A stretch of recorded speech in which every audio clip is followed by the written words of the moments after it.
The United States, North Korea and China have agreed in principle to declare a formal end to the Korean War, South Korean President Moon Jae-in said Monday.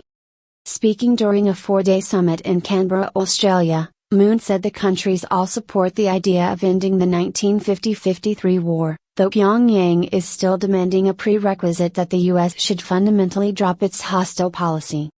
The end-of-war declaration itself is not an ultimate goal, Moon said before adding that he hoped the proclamation would generate significant dialogue momentum between the countries.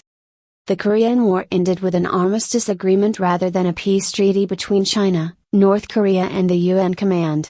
The agreement was intended to ensure a complete cessation of hostilities and to bring about a final peaceful settlement. Moon alluded to the possibility of including China in four-party talks during a speech before the UN General Assembly in September. Since broaching the subject on the world stage, South Korean diplomats have met with their U.S. and Chinese counterparts to discuss the proposition.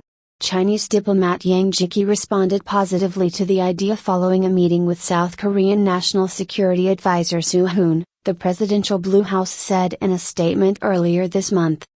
The U.S. confirmed it was ironing out the details of an end-of-war declaration in recent weeks. Deputy Secretary of State Wendy Sherman said at a press conference November 17 she was very satisfied with the consultations on the best way forward to ensure the complete denuclearization of the Korean Peninsula. Moon, who will step down in May, has pushed to formally end the Korean War before his term ends. Supporters of the plan to end the decades-long impasse argue that such a declaration would normalize relations with North Korea and jumpstart denuclearization talks with the communist regime.